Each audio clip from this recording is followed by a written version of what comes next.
G'day everybody, Jason Foss here from the Capricornia Chamber of Commerce, here with Michael Polkinghorne for the very first time on our show today. G'day Michael, how are you? Yeah, good, thanks Jason. Thanks for the invite. I'm glad we're going to talk about some small business things today. We have got a bit of a small business issue list, I suppose. I was going to call it a gripe list, but we'll call it an issue list. There's a bunch of things we've been discussing. But I suppose before we get into that, I'll just put that coffee there will balance fine, I'm sure. Yep. It is the 24th of October today. Probably should mention the date because who knows when you'll be watching this. But we had our AGM at the start of the month, which went really well.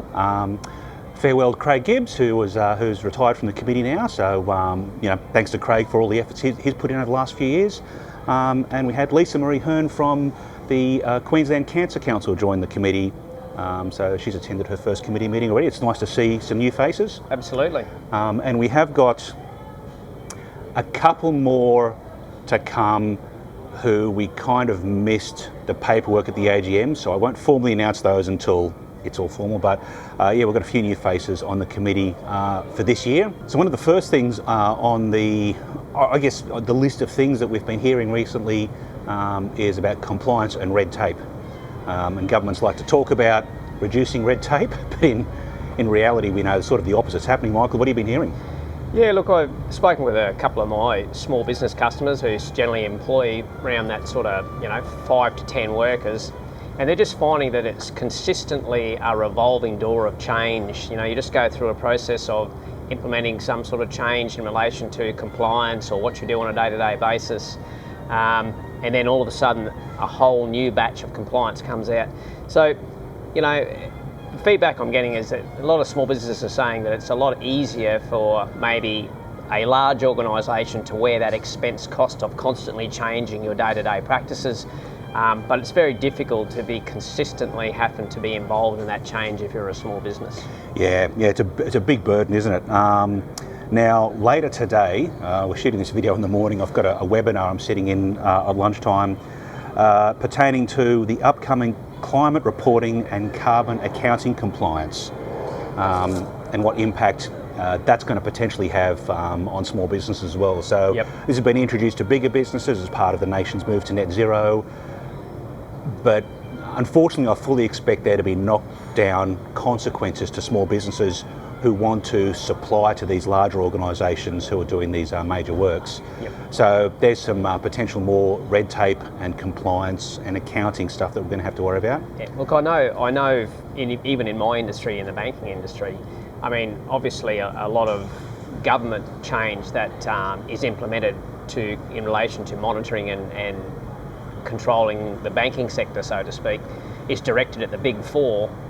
But they, sometimes you wonder whether they remember your building societies and your smaller banks. Yeah. Because it's not as easy for those organisations to be implementing that change. Yeah. Kind of. Actually, I'm going to go off the cuff here. We're going to go a little bit out of order based on what we had sort of spoken about doing. But that flows through to what you were telling me about training and recruitment.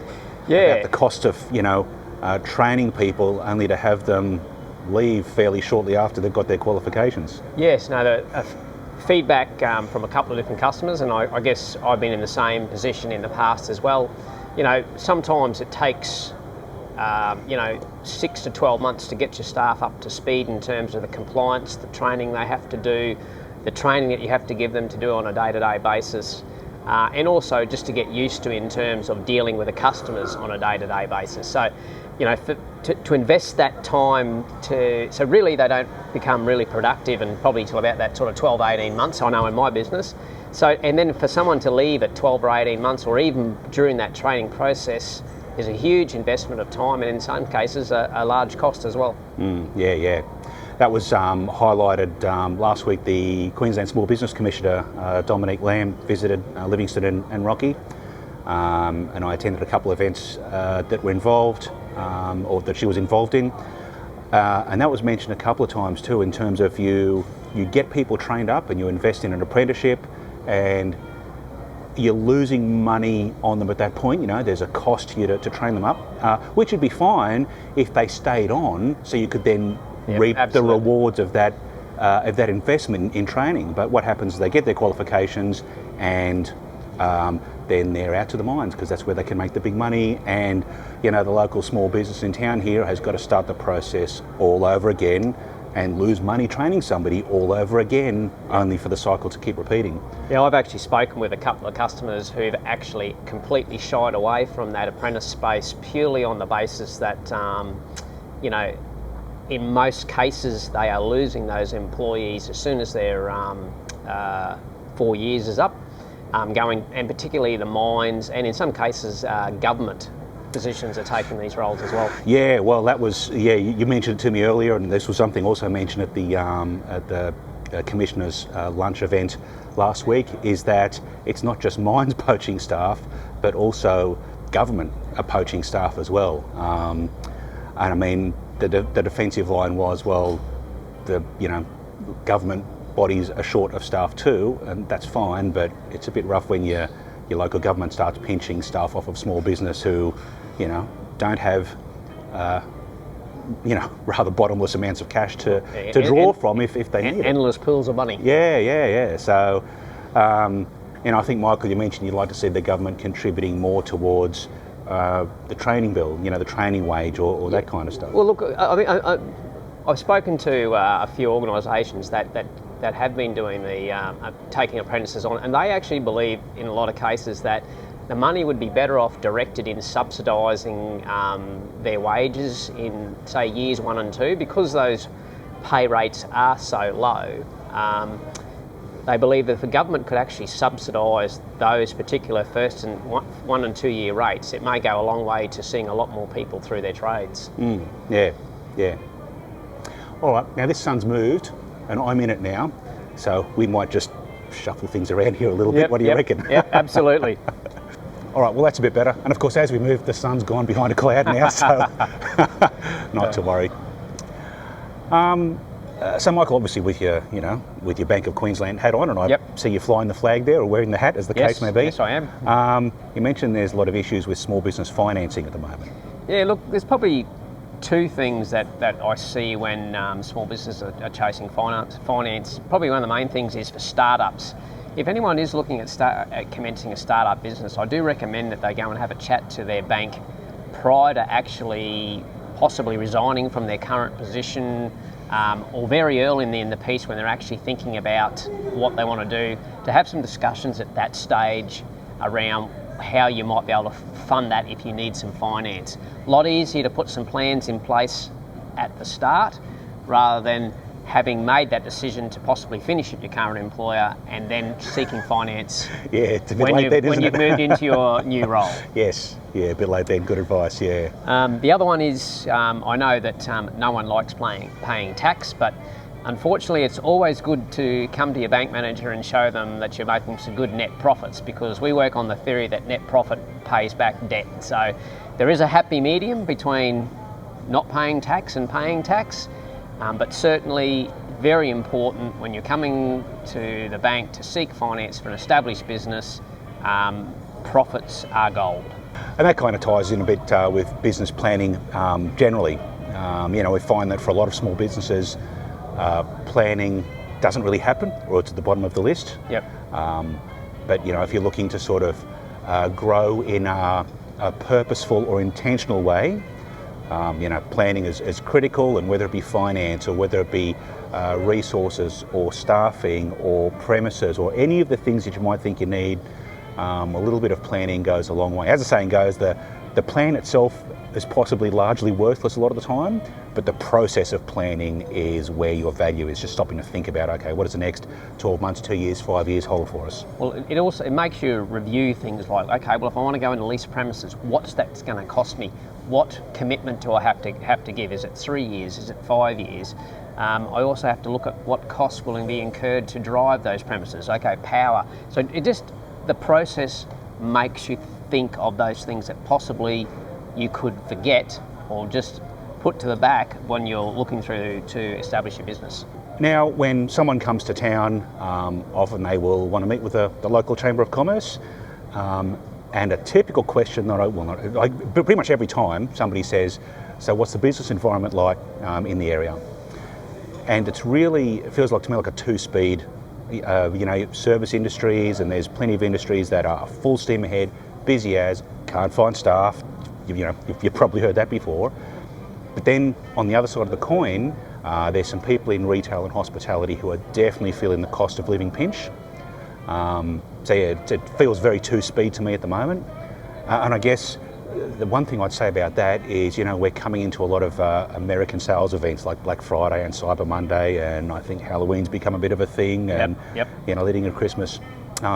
Jeff Bezos and Amazon don't need your money, but there's plenty of local retailers who, would really appreciate the business. They're the guys who are sponsoring the local netball team and soccer team and investing money, employing locals, investing money back in the community. Yep. And I get it, I buy stuff off Amazon too, we all do from time to time, but I'd encourage you to think about giving the locals a go first, because, that's the money stays here then rather than going offshore. Yeah, no, I 100% support that comment, Jason. It's, retail at the moment game is very, very tough. It's very hard to, in that space, to be budgeting on what you're going to spend on stock purchase and even staffing, trying to juggle, because it's so hit and miss at the moment. But I guess a lot of retailers are praying that the Christmas sales are up there again this year. Yep. But look, wherever possible, try and support your little retail businesses, because at the end of the day, they're the ones who've taken a chance to open up a shop front to provide a service to the community. And you find too that the local retailers tend to be in places aside from your main shopping centre like Stocklands. So there'd be some local retailers in there, but also think a little bit outside the square there, whether you're in the Rockhampton CBD here, or in the main street of Yeppoon, or some of the other smaller shopping centres around the place, be it out at Parkhurst or Tarangambar, what's that place called? You know the one I'm talking about. Anyway, there's plenty of smaller shopping centres aside from the major Stocklands one that have got your local retailers in it. So they're the guys we're looking to support as much as we can. Yep, absolutely. The next thing is to have a bit of chat about is what the Chamber's got going on. Our next coffee morning is at Yeppoon Cinemas on what date was that, Jason? the 30th. The 30th. And normally this is me forgetting the date, and Phil have to remind me. But yes, the 30th. And normally everyone turn up around about 7 o'clock, and most people end up moving on to work, etc., around that sort of 8:30. So come along. Meet some new people, have a discussion about your businesses, and look forward to seeing you. Different location too, at the Yeppoon Cinemas, so I wonder if they'll stick a movie on for us. I don't know. They'll probably have to get on to work, I suppose. Trying to find a movie that suits everyone's taste might be difficult. that could be a challenge, couldn't it? So that's at Yeppoon Cinemas on the 30th, and then the following month on the 29th of November is the Gala awards dinner for the Capricorn Best in Business Awards. Yes. So I've had a good amount of entries this year. The judges are busy at the moment going through that process, and we'll all find out who the winners are on the 29th. That's down at the brand new Keppel Bay Sailing Club building as well. I don't know this, so maybe I shouldn't be saying it, but I think we're probably almost the first event in there after opening. Well, that's what I'm hearing. Possibly we are the first event, and it'd be nice to see the completed project. It'll be brand spanking new. Yeah, looking forward to seeing inside actually. Absolutely. So that should be a really good night. Tickets are still available at capricornbestinbusiness.com.au. Grab your tickets there. You can either buy them individually or a table of 10. Table of 10, they're sold in as well. Yep. Get down there, have a good night. I mean, one of the issues, I guess, in small business is you can feel a little bit like every day's a battle and putting out fires and all this kind of stuff. It's nice to kind of celebrate once in a while. Absolutely. It's hard work, and you're not doing it for nothing. So come and celebrate with a bunch of other people who are in a similar boat, because they've been good nights historically. Yep. And so we look forward to seeing you there. Yep. That's about it for today. Thanks for filling in, Michael. Yep, thank you. See what I did there, filling in? Thanks, Jason. Thanks for inviting me along to this morning's chat. And you never know, Phil might be back on board next one. He might be, but I mean, we've got some new blood on the committee, so who knows? We might rotate this a little bit more and get some additional committee members in front of the camera if they're prepared to you know, Be to brave. brave it. All right, until next time, thanks guys, see you later. Thank you.